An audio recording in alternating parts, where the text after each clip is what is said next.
जब तक हम इकट्ठे नहीं थे आपकी मनमानी करते रहे। आप ये हरियाणा वाले हैं, ये यूपी वाले हैं। हरियाणा से बयान लगता है कि पंजाब वालों को दिल्ली जाने के लिए हरियाणा का रास्ता रोक देंगे। पाकिस्तान से बयान लगता है कि अगर पंजाब का कोई बॉर्डर के पास चला गया उसको उठाकर ले जाएंगे। देखो कानूनों में क्या मिलता है पता नहीं, हमें तो बहुत कुछ मिल गया, बहुत कुछ मिल गया, बहुत कुछ मिल गया। इतना हमें भरोसा, लड़ाई 2 महीने चले, 4 चले, 6 चले, 2 साल चले।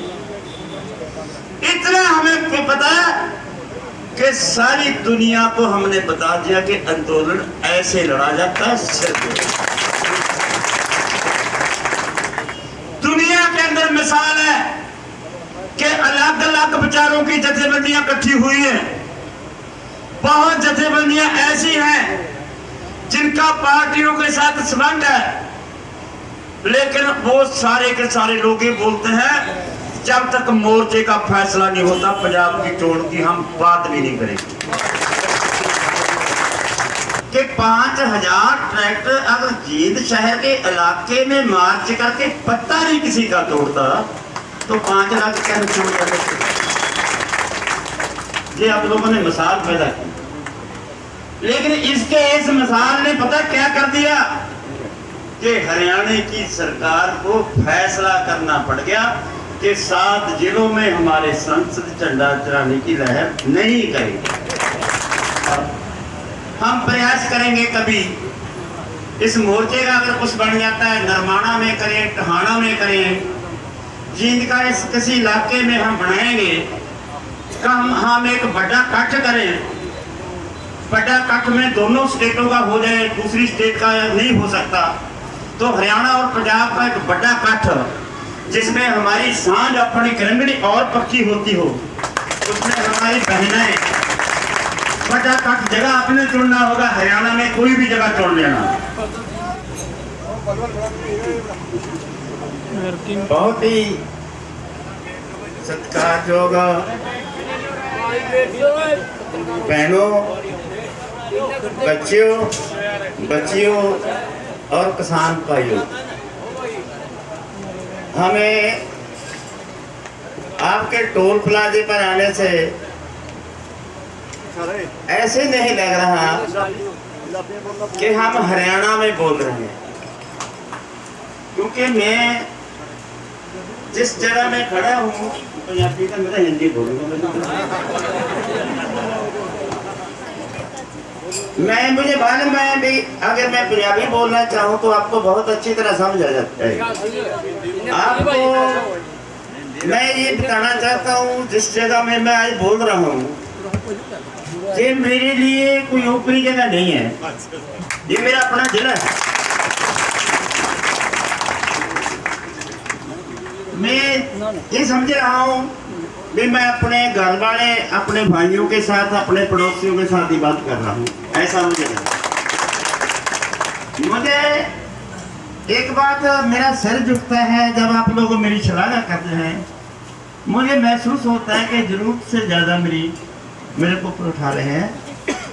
ऐसा नहीं है, कभी भी कोई भी शख्स जब आगे चलता है उसको अगर उसके भाइयों का सहयोग नहीं है वो कामयाब नहीं हो सकता। आपके सिर पर ही ये गाड़ी हमारी चल रही है, आप ही हमारी फोर्स है। मुझे याद है एक बार कि 2004 में हमने एक कुर्की रखवाई थी, अमरिंदर की सरकार थी पंजाब में। वो कुर्की के ऊपर सरकार का ये सवाल था कि जे अगर कुर्की ना हुई तो मुड़ के कुर्की नहीं पंजाब में होती, हमें फौज लगानी पड़ जाए। चट्ठा वाला सुना होगा आपने, बठिंडा के पास एक गांव है। हमारा ये था भी अगर आज सरकार ने कुर्की कर दी तो उसके बाद में कुर्की रुक नहीं सकती, किसान की कुर्की होगी। अड़ाजड़ी में ही हुआ कि कुर्की वाले दिन से 2-3 दिन पहले ही हमने मोर्चे उस गांव में लगा दिए, और जितनी मर्जी फोर्स वाले इस गांव के ऊपर हमने कब्जा कर लिया और सरकार को वो कुर्की बगाए बहाना लेना पड़ा भी तहसीलदार बीमार हो गया इसलिए कुर्की नहीं मिली। उस जिद में किसी बहाने से सरकार ने ब्रट निकाल दिए हमारे। हम आर्थिक भूख मजारा कर रहे थे, उसमें माताएं बहनें हमारी गई, उसके अंदर हमारी 200 औरत गिरफ्तार होगी, जिसमें मेरे घर वाली मेरा साथी भी गिरफ्तार हो गया। 3 दिन बाद के मैं गिरफ्तार हो गया।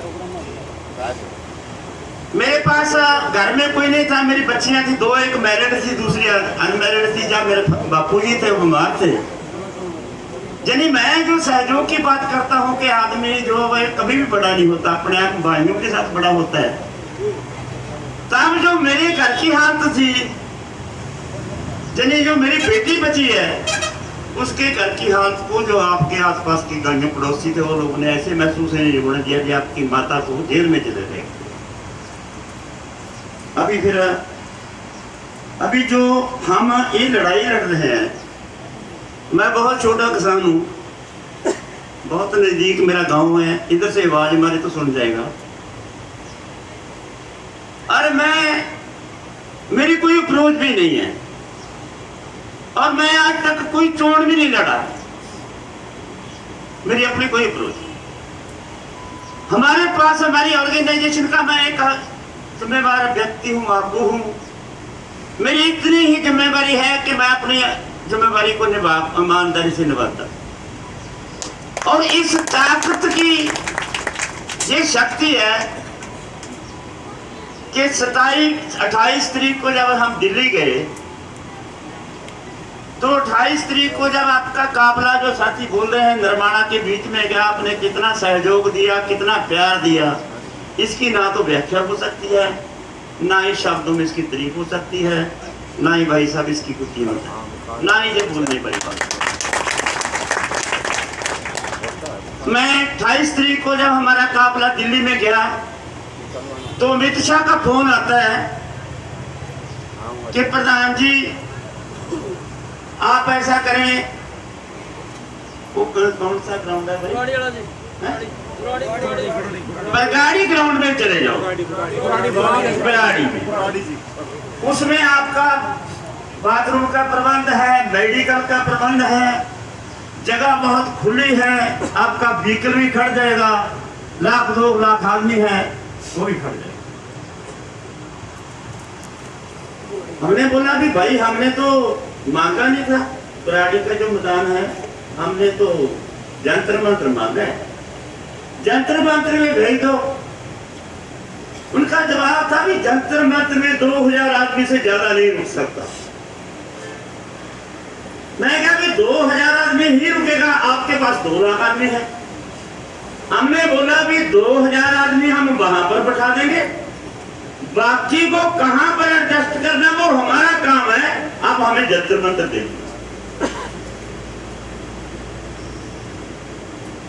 जवाब में है देखिए प्रधान जी जंतर मंत्र तो नहीं आपको दे सकते, बराड़ी के बारे में आप सोच लो, उधर बैठना है।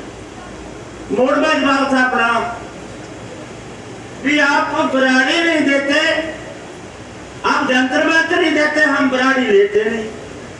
अभी आप सोच लो आपने क्या करना और हम सोच लेंगे हमने क्या करना। यही बात थी ना भाई, इतनी ही बात हुई है मेरी अमित शाह से बस। इसके बाद में प्रेस ने दे दिया कि अमित शाह ने गुराह से बात की, अमित शाह ने गुराह से बात की। लेकिन अमित शाह ने अगर 2 बात कर ली तो ऐसी क्या बात थी भी प्रेस ने इतनी बड़ी इसमें उठा दिया भी उसने उससे बात कर लिया। उस बात का मतलब था कि जोड़ने का बात था कि जो किसान पंजाब से हरियाणा से मोर्चे में आए हुए हैं उसमें कच्चा पहला माल कितना है भाई? कोई सुई लगती है किसी में? चाहे 10 दिन चले गए, दोबारा फिर एक बिचौलिए का फोन आया कि अमित शाह आपकी 5 मेंबरी कमेटी के साथ बैठना चाहता है, अगर आप चाहें तो 2 भी आदमी बैठ सकते हैं। मैं कह यार आप ये बताएं कि 40 ऑर्गेनाइजेशन इधर आई हुई हैं, 20 के आसपास दूसरी बाटों पर बैठी हुई है, 60 ऑर्गेनाइजेशन को इधर आदमी आए हुए हैं, तो आप बात कर रहे हैं हमारी एक ऑर्गेनाइजेशन से कि आप बात करने चले जाओ। हमारे से मुड़ के फोन नहीं करना, हम बात नहीं करेंगे, अकेले करेंगे। अगर करना है तो सारी सारी ऑर्गेनाइजेशन। अमित शाह ने क्या हमारी पीछे उतार दी भाई? क्या कर दिया अमित शाह ने? क्या कर देगा अमित शाह? क्या चीज है अमित शाह? हमारे लिए तो आप लोग सबसे बड़े हैं। हम तो आपके पैरों के अंदर हाथ भी दे देंगे, उसको सलाम भी नहीं करेंगे। क्योंकि अगर आपने इतिहास पढ़ना है, समझने की बात है कि मेरी 75 ईयर की होगी उम्र। आप जितने लोग भी बैठे हुए हैं, ये जितने बच्चे बैठे हुए हैं, कभी ये बात सोची है कि यार हम गरीब क्यों हैं? वैसे तो गरीब शब्द, किसान, कोई भी किसान अपने आप को गरीबी से नहीं जोड़ना चाहता, क्योंकि हमारे पास खाने के लिए अनाज है।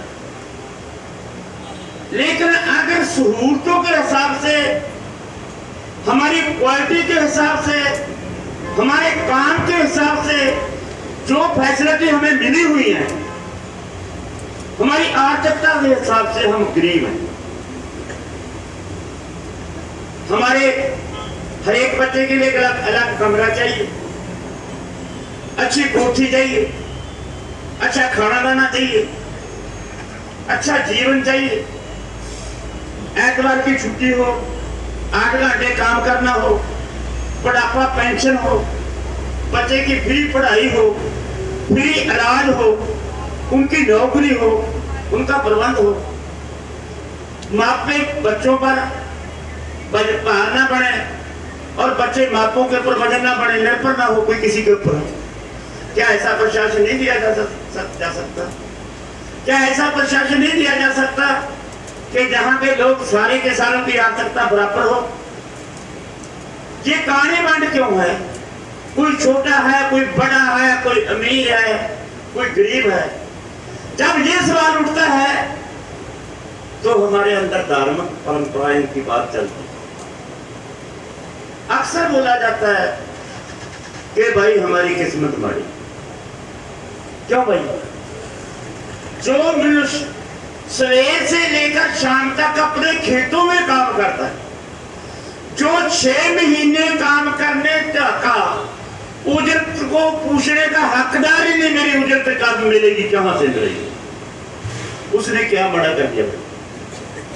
आप सुबह खेत में जाएंगे, शाम तक वहां काम करेंगे, एक सब्जी का कोई लेकर आ जाए, कोई गन्ना लेकर आ जाए, कोई सब्जी लेकर आ जाए, कोई अमरूद खेत से तोड़कर लेकर आ जाए, इसके सिवा आपके पास क्या होता है? 6 महीने के बाद, फसल पकने के बाद, दुनिया के अंदर पहली जमात है जो किसी दूसरे से पूछती है भी हमारी जिंस का रेट क्या है। आप बहनें बैठी हैं, दूध की बात चली है, हम दूध डाल देते हैं, ढोल वाला ले जाता है, उससे पूछते हैं भी फैट कितना है भाई, रेट कितना लग गया, उसी से पूछते हैं। यानी किसानी का एक ऐसा धंधा है जो बेचने के समय भी किसी से रेट पूछता है और लेने के समय भी किसी से रेट पूछता है। जी बचेगा कैसे? जी बचेगा भाई? इतनी बड़ी बेइंसाफी दुनिया में कहीं भी नहीं। इसलिए ये कर्जई है, इसलिए ये इनके पास कारा नहीं, इनके पास कोठियां नहीं, इनका कभी बड़ा खाना नहीं होता, इनकी कभी छुट्टी नहीं होती। इनके काम को हिंदुस्तान के विधान में ये लिखा हुआ है कि 58 साल के बाद 60 साल ला लो, 60 साल के बाद मनुष्य का जो काम करने की समर्था है वो खत्म हो जाता, वो काम करने के जोग नहीं रहता। ये हिंदुस्तान के विधान में लिखा है, लेकिन लागू तो ये मुलाजमों के ऊपर होता है, किसान और मजदूर के ऊपर लागू नहीं होता। क्यों भाई? अगर क्या हम सेवा नहीं कर रहे देश की? एक पुलिस वाला है, वो सारी उम्र जब तक सर्विस करता है लोगों को पीटता है, कूटता है, उनकी जेबें करता है और वो सेवा करता है। एक पटवारी है, उस ड्यूटी भी करता है, रिश्वत भी लेता है और लास्ट में जाकर उसकी सेवा के बाद में उसको उसकी पेंशन भी लग जाती है सरकारी तौर पर।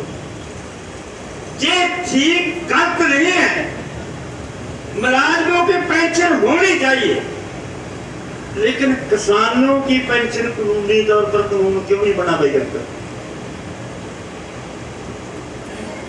क्या ये मांग नहीं होनी चाहिए कि 58 साल के बाद कोई भी बहन मजदूर हो या किसान, उसने देश की सेवा की है, ये कानून बने कि उसकी चौथे दर्जे की ग्रेड के मुताबिक उसकी कानूनी पेंशन हो।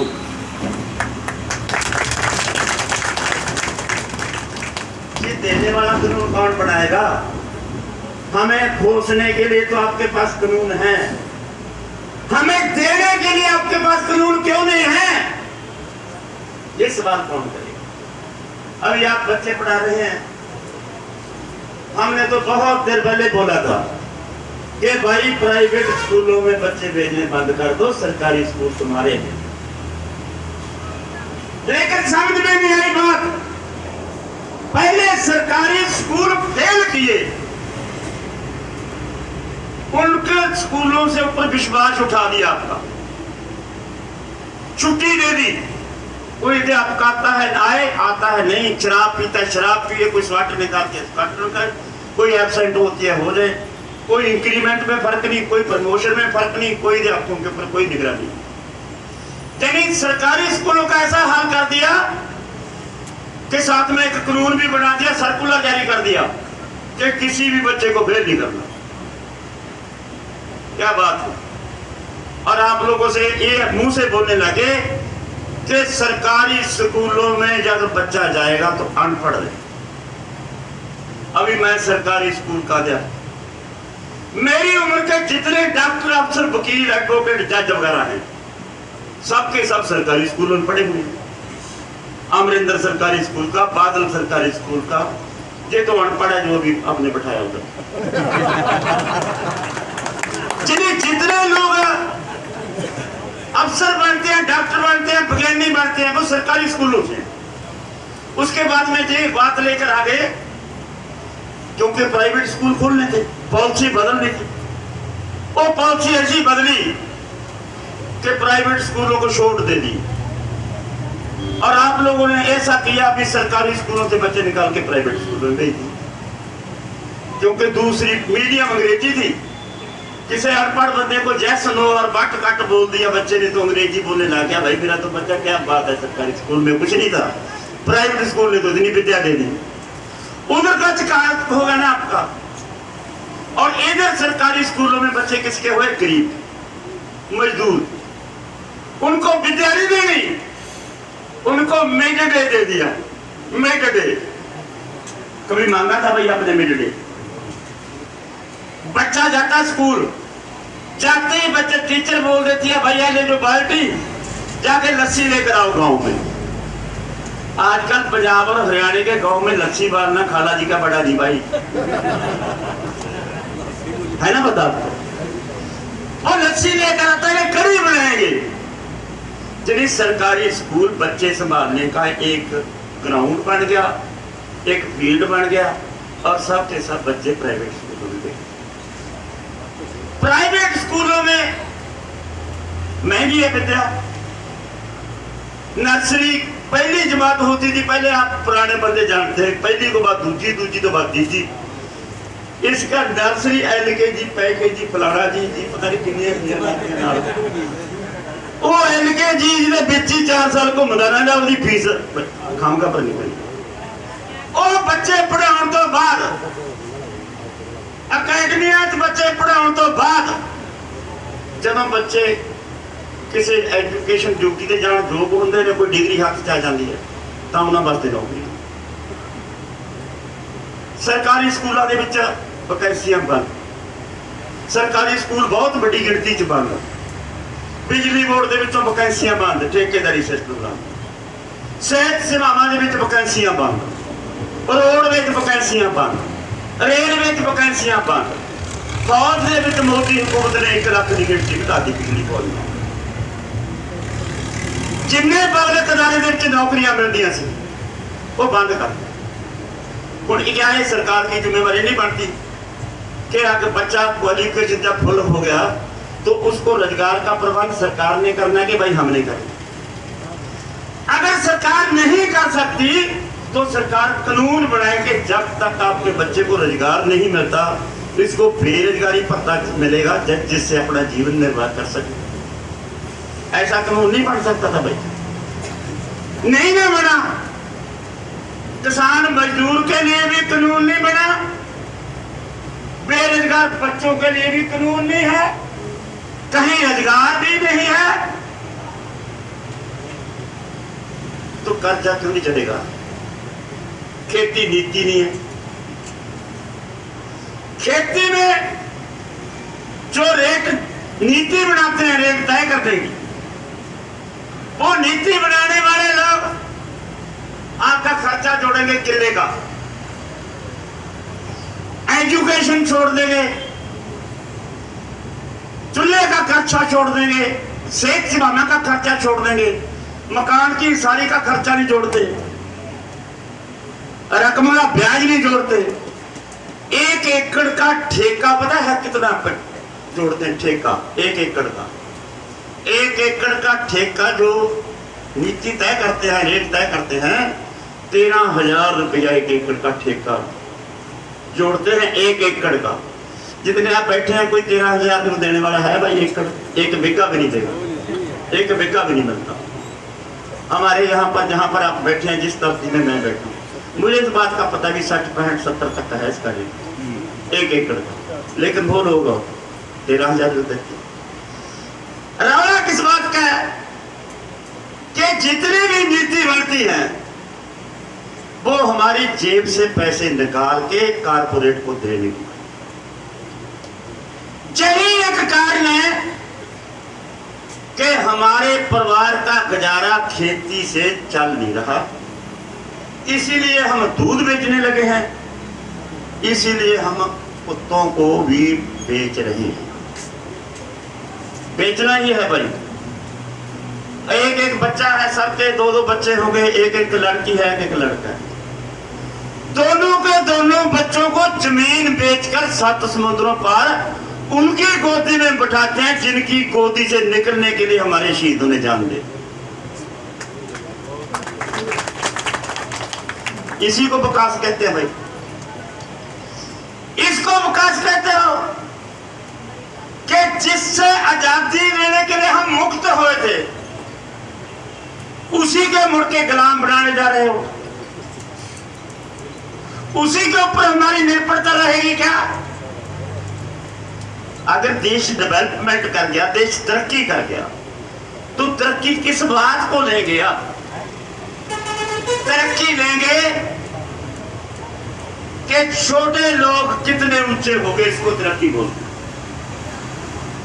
खेतों में काम करने वाले मजदूर, कारखाने में काम करने वाले मजदूर, खेतों में काम करने वाले किसानों के हाथों को काम कितना मिलता है, इस बात का सवाल है। ये जब इनके पास पैसा नहीं होता, आर्थिक मंदवाड़ा इसी बात को बोलते हैं भाई साहब। आर्थिक मंदवाड़ा इसलिए कहते हैं कि जब बाजार के अंदर चीजें बिकना बंद हो जाती है तो उसको आर्थिक मंदवाड़ा कहा जाता है। बिकना कब बंद होती है? जब खरीदार के पास पैसा नहीं होता। पैसा कब नहीं होता? जब उनके पास काम नहीं होता। काम कौन ले गया? काम कारपोरेट की, इस सरकार की नीतियां ने हमारे से काम ले लिया। इसको कहते हैं आर्थिक मंदवाड़ा। अभी आपने देखा होगा, आज से 3-4 साल पहले इस मोदी हुकूमत ने रिजर्व बैंक से 2.25 लाख करोड़ रुपया उस रिजर्व कोटे से निकाल लिया जो इमरजेंसी में निकाला करते हैं। जो इमरजेंसी कह दिए, जो कोरोना आया था, कोरोना के टाइम पर वो पैसा निकालना चाहिए था। क्या कार पड़ गया, क्या कोई आपदा भी, क्या जंग लगी, उस टाइम वो पैसा भरता जा सकता है। वो 2.25 लाख करोड़ रुपया लेने के लिए 3 रिजर्व बैंक के गवर्नर बदलने पड़ गए भाई। 2.25 लाख करोड़ रुपया निकालकर किसी आर्थिक महार ने बोला कि अगर देश की आर्थिकता ठीक करनी है, ये 2.25 लाख करोड़ रुपया मजदूरों और किसानों में लगा दो, मनरेगा के जरिए, फिर आर्थिकता आपकी सेट हो जाएगी। लेकिन किया क्या? बड़ी बड़ी कंपनियों के राइट हुए कर्जे को उनको छूट दे दी, उनके लिए रियायत दे दी, सारे का सारा पैसा सनतकारों को, कारपोरेटों को दे दिया। ऐसे ही हुआ ना भाई। फिर वहां की वहां बात। सवाल ये है, हमें सोचने का सवाल ये है कि ऐसा क्यों हो रहा है। हम अपने हाथों से सरकार बनाते हैं, हमारी हाथों से बनाई हुई सरकार हमारा काम नहीं करती, हमारे लिए कानून नहीं बनाती, क्योंकि सरकार के अंदर वो ही नुमाइंदे जाते हैं जो कारपोरेट चुनाव से पहले उनको हाथ हेट कर लेता है भी ये बंदे हैं जो हमारे काम के हैं। ऐसे ही मोदी को लिए, मोदी की पब्लिसिटी के लिए इतना पैसा खर्च कर दिया कि 4 वजीरों के चोन खर्चे पर इतना पैसा खर्च नहीं हुआ जितना उसके कले के लग गया पब्लिसिटी के लिए, उसको उभारने के लिए। क्योंकि जब से वो आया उसने एक भी फैसला किसानों मजदूरों के पक्ष का नहीं लिया। शांता कुमार कमेटी की रिपोर्ट आपने पढ़ी हुई है। सबसे पहले कानून लेकर आया लैंड एक्विजिशन एक्ट, जमीना अकैर करने का कानून, कि सारी की सारी जमीन किसी भी जगह पर कहीं भी बिना किसान के पूछे हुए सरकारी लेख पर खरीदी जा सकती है। ये पहली बार कानून आया बीजेपी की सरकार, पहली बार। ये ठीक है, शोरगुल बहुत हो गया, पास नहीं हो सका, वो पास नहीं हुआ, लेकिन नीति का सवाल है। उसके फौरन थोड़े दिन बाद शांता कुमार कमेटी की रिपोर्ट लग जाती कि भाई खुली मंडी कर दो, छोटी छोटी मंडियां मुंडियां सरकारी खरीद बगीर बंद करो, इसकी जरूरत नहीं है। ये लगातार निजीकरण वाली पॉलिसी आ रही है। बिजली बोर्ड का 2020 में जो बिजली बोर्ड एक्ट 2020 आया हुआ है, ये बिजली के ऊपर सब्सिडियां जो राज्यों में मिल रही है, जैसे पंजाब में फ्री बिजली मिल रही है, वो खत्म करने का प्रयास है। यानी जो किसानी को सहूलत मिल रही है उसको कट करने का प्रयास। अभी आप सारी दुनिया जानती है कि हिंदुस्तान के अंदर 2 सूबे हैं, पंजाब और हरियाणा या पश्चिमी यूपी का कुछ हिस्सा, जिसमें खेती पैदावार सबसे ज्यादा होती है। और इन सूबे के अंदर सारे देश के किसानों से ज्यादा कर्ज है, और इन स्टेटों के अंदर खुदकुशियां ज्यादा हो रही हैं। फिर सवाल तो ये उठता है कि इनको कोई राहत दी जाए, पर बजाय राहत देने के जो इनके पास पहले से है वो लेने के लिए कानून बनाए जा रहे हैं। इसलिए भाइयों, बच्चों, बहनों, सवाल इस बात का नहीं, इनसे ज्यादा समझ हमारे भाई कितना जानते हैं, कितना समझते हैं, कितना पढ़ते हैं, कितना टेलीविजन के ऊपर इनको पता चलता है, इससे ज्यादा पता आपको चूल्हे के ऊपर बैठकर इस बात का पता होना चाहिए कि अगर हमारे चूल्हे के ऊपर कोई संकट आता है तो इस बात का कारण क्या है। अगर हमारा बच्चा बेरोजगार है, इस बात का कारण क्या है। हमारा घर कच्चा है तो पक्का क्यों नहीं, इस बात का कारण क्या है। हमारे पास कार कोठियां क्यों नहीं, इस बात का कारण क्या है। अगर इतिहास खुलता है, इसका एक पन्ना खोलोगे ना, इसमें एक बहुत बड़ा इतिहास है। अगर आपको इस बात का पता चल गया, फिर आप प्रयास करेंगे आगे बढ़ने का, फिर आप प्रयास करेंगे कुछ मांगने का, फिर आप प्रयास करेंगे मांगने से ना मिला तो संघर्ष करने का, संघर्ष से ना मिला तो उसके ढिंड में टक्कर मारने का प्रयास भी आपको करना होगा। पिछली बात भी बहुत कौड़ी है, थोड़ी होगी। जहां तक जाना होगा आपने, मुझे खुशी हुई है स्टॉल पर सुन के कि भाई यहाँ पर स्टेज चलती है, एक दिन पुरुष चलाते हैं, एक दिन ये बच्चे चलाते हैं। क्या बात है, क्या कमाल भाई। ये तो हमारी नीति थी, कहीं वो चोरी तो नहीं कर रही अपनी। ठीक है, बहुत खुशी हुई, बहुत खुशी हुई। मुझे इस बात की बहुत खुशी हुई कि आप लोगों ने ऐसा प्रयास किया, ऐसा जतन किया, बहुत अच्छा किया। क्योंकि इनको जो बात का पता है, इनके अगर बात समझ में आ गई तो जहां से आप बात आप नहीं पहुंचा सकते, वहां पर ये बात पहुंचा दी। आप कभी बस में सफर करते हैं, मैं देखा है, हम दो आदमी बैठे हैं, एक हरियाणा वाला, एक यूपी वाला, एक पंजाब वाला। दूसरा दूसरे से ये नहीं पूछता भी भाई आपने कहाँ जाना। उत्तर जाने के बाद तो कोई पूछ ले, भाई आपकी भाषा से पता चलता भी यूपी वाले, भाई आप यूपी कहाँ से आए हैं। हम नहीं पूछते क्योंकि हम मर्द हैं, एक दूसरे की ईगो में रहते हैं। लेकिन ये जहां बैठ जाएंगी ना,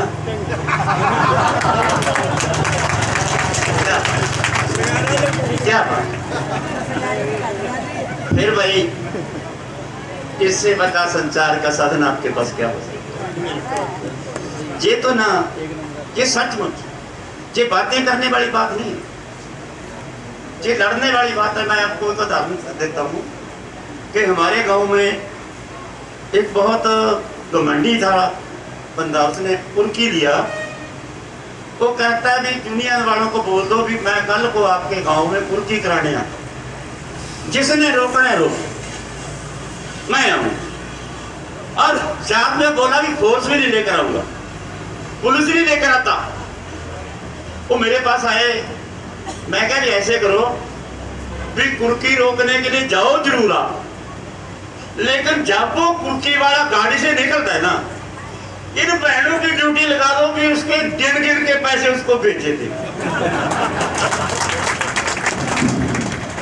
वो 60 औरतें गई, महिलाएं, गाड़ी बता दिया भी वो काली गाड़ी है, उसमें से पिछली सीट पर जो बंदा उतरेगा उसको पैसे देने हैं, और हर एक लेकर जाओ अपने हाथ में। सबने हाथ में, भाई वो बड़े बड़े होते हैं, मेरे को तो गिनने नहीं आते, वो बड़े बड़े नोट उनके हाथों में थे, मुझे नहीं पता भी डॉलर थे कि क्या। एकदम भड़का दिया, तहसीलदार बेटा प्रधान जी उनको रोको, भाई वो नहीं रुकता काम गाड़ी। ये जो शक्ति है ना भाई साहब, ये शक्ति ऐसी शक्ति है, ये एक हमारे बच्चों का सुकून। जो विद्या, आप में से बहुत सारे पढ़े लिखे लोग बैठे हैं जो इस समाज में नहीं आए। एजुकेशन एक ऐसी चीज है कि स्कूल से लेकर कॉलेज से यूनिवर्सिटी से तक, अगर आप ऐसे चले गए इस रूट पर तो आपको समाज के बारे में कोई जानकारी नहीं हो। सामाजिक विद्या को आप बिल्कुल अनटच हैं सामाजिक विद्या से। सामाजिक विद्या कुछ और है, स्कूलों की विद्या कुछ और है। अगर सामाजिक विद्या हमारी बहनों के पास है ना, तो हमें फिर ये भी कहना पड़ेगा कि भाई जिस भगवान ने तेरी किस्मत लिखी है ना, हम उसको मिलते हैं, पकड़कर पाड़ देंगे उसकी, फिर अपने आप लिखेंगे। हमें आती है लिखनी अपनी तकदीर, अपने हाथों से लिखेंगे हम तकदीर अपने हाथों से। अगर इतनी हिम्मत करके तो भगवान भी अपने साथ होगा। सब हाथ सरासरी की बात भाई साहब, कुलियों और महलों की लड़ाई है, गरीबों और अमीरों की लड़ाई है, किरत करने वाले बेगरों की लड़ाई है, हक का खान वाले का हराम जादों के बेचारी लड़ाई है भाई साहब। इस लड़ाई को सुनकर गुस्सा तो आता होगा भाई आपका, कौन तो बहुत क्या हम काम करने वाले, तुम हमारी कमाई के ऊपर ऐश करने वाले लोग, जिसको ये नहीं पता कि गेहूं कहां से पैदा होती है और कब पकती है, जिसको धान की खेती और खिकन गेहूं की खेती के बारे में कोई जानकारी नहीं है, वो हमारी किस्मत के फैसले करता है। कब तक चलेगा ये? ठीक है बात, जब तक हम इकट्ठे नहीं थे आपकी मनमानी करते रहे। आप ये हरियाणा वाले हैं, ये यूपी वाले हैं, हरियाणा से बयान लगता है कि पंजाब वालों को दिल्ली जाने के लिए हरियाणा का रास्ता रोक देंगे। पाकिस्तान से बयान लगता है कि अगर पंजाब का कोई बॉर्डर के पास चला गया उसको उठाकर ले जाएंगे। ना पाकिस्तान और हिंदुस्तान के लोगों की आपस में कुछ दुश्मनी है, ना किसी स्टेट के साथ कोई दुश्मनी है। कीर्तियों की एक जमात है, एक जात है, एक जैसा ही कहाड़ा चलता है सबके ऊपर, एक जैसी ही बेइंसाफी होती है सबके ऊपर। लेकिन हमें तो तब पता चला जब हम हरियाणा के अंदर पैर रखे। क्या बात है, क्या बार बार कहें। देखो कानूनों में क्या मिलता है पता नहीं, हमें तो बहुत कुछ मिल गया, बहुत कुछ मिल गया, बहुत कुछ मिल गया। इतना हमें भरोसा है, लड़ाई 2 महीने चले, 4 चले, 6 चले, 2 साल चले, इतना हमें पता है कि सारी दुनिया को हमने बता दिया कि आंदोलन ऐसे लड़ा जाता है। सिर्फ ना यहाँ पर कोई धर्म का सवाल है, ना कहा जाति का सवाल है, एक किरत का सवाल है, काम का सवाल है। दुनिया के अंदर मिसाल है कि अलग अलग विचारों की जथेबंदियां इकट्ठी हुई हैं। बहुत जथेबंदियां ऐसी हैं जिनका पार्टियों के साथ संबंध है, लेकिन वो सारे के सारे लोग ये बोलते हैं जब तक मोर्चे का फैसला नहीं होता पंजाब की चोड़ की हम बात भी नहीं करेंगे। तो साथियों ठीक है, कल मेरे से शीश विकास की बात हुई, इस समय शायद बात किया, आज टाइम आपको कम मिला तैयारी का। मैं भी चाहता हूँ कि फिर एक बार कभी फिर इकट्ठे हुए, फिर मौका मिलेगा, फिर आपसे खूब बातें करेंगे, तैयारी करते रहेंगे। अच्छा प्रयास किया आपने। ये देखो मोर्चे हमारे भी चलते हैं पंजाब में, हम 40 जगह पे पंजाब में बैठे हुए हैं, 40 जगह पे मोर्चे पे चले हुए हैं। 15 अगस्त को जो आपने जींद से मार्च की है, ट्रैक्टरों का मार्च, वो उस बात का जवाब है जब सरकार बोलती थी भाई ये 5 लाख ट्रैक्टर को हम कहाँ खड़ा करेंगे, ये तो लाल किले के ऊपर कब्जा करने के लिए आ रहे हैं, ये तो दिल्ली की राजधानी को ये कर देंगे, वो कर देंगे। अभी बताएं कि 5000 ट्रैक्टर अगर जींद शहर के इलाके में मार्च करके पत्ता नहीं किसी का तोड़ता तो 5 लाख क्या नुकसान कर। ये आप लोगों ने मिसाल पैदा की। लेकिन इसके इस मिसाल ने पता क्या कर दिया कि हरियाणा की सरकार को फैसला करना पड़ गया कि 7 जिलों में हमारे संसद झंडा चढ़ाने की लहर नहीं करेगी। ये आपके आंदोलन का शिट्टा है और ये आंदोलन लड़ते जाओ, जीतेंगे। और मुझे खुशी इस बात की है कि मैं पिछला टोल प्लाजे के ऊपर भी कांटेक्ट जाकर आया हूँ, वहाँ भी हमारी बच्चियाँ बहुत थी और जहाँ भी बहुत बच्चियाँ हैं। मैं आपकी जो महिलाएं हैं, बच्चियाँ हैं, पढ़ी लिखी हैं, बोलती सुनी हैं, बहुत अच्छा बोलती हैं। और मैं स्पेशल बेनती करूँगा आपसे कि आप कभी भी इन महिलाओं को 2-4 को कभी ना कभी हफ्ते में एक बार हमारी स्टेज पर टिकरी जो पकौड़ा चौक पर लगती है, जरूर बोलिए। हमें उम्मीद होगी एक बार हम प्रयास करेंगे कभी इस मोर्चे का अगर कुछ बन जाता है, नरमाना में करें, टहाना में करें, जींद का इस किसी इलाके में हम बनाएंगे का हम एक बड़ा कट करें। बड़ा कट में दोनों स्टेटों का हो जाए, दूसरी स्टेट का नहीं हो सकता, तो हरियाणा और पंजाब का एक बड़ा कट जिसमें हमारी सांझ अपनी करंगड़ी और पक्की होती हो, उसमें हमारी बहनें, बड़ा कट जगह अपने चुनना होगा। हरियाणा में कोई भी जगह चुन लेना। इसके होते होते खट्टर के तो बदलना तो इसने है, जाएगा तो है ही, आपने तो काट दिया इसका नाम। लेकिन इसके रहते रहते कितना बड़ा कट करें भी, रात को सोकर उठे है, उपड़वाया बड़ा कर उठे कि आगे भाई आगे ले लो। इसलिए बहुत अच्छा लगा आपसे मिलकर, आपसे बात साझी करके मुझे बहुत बड़ा एहसास हुआ। मुझे अपनों के साथ बात करने का मौका मिला। सचमुच मैं बहुत दिल की गहराइयों से अपनात्व बहुत महसूस करता हूँ आपके साथ जब भी बात करने का मौका मिलता है। कभी भी कोई भी बात इधर उधर की होती है, हम इकट्ठे प्रयास करेंगे, इकट्ठे लड़ेंगे, इकट्ठे जीतेंगे।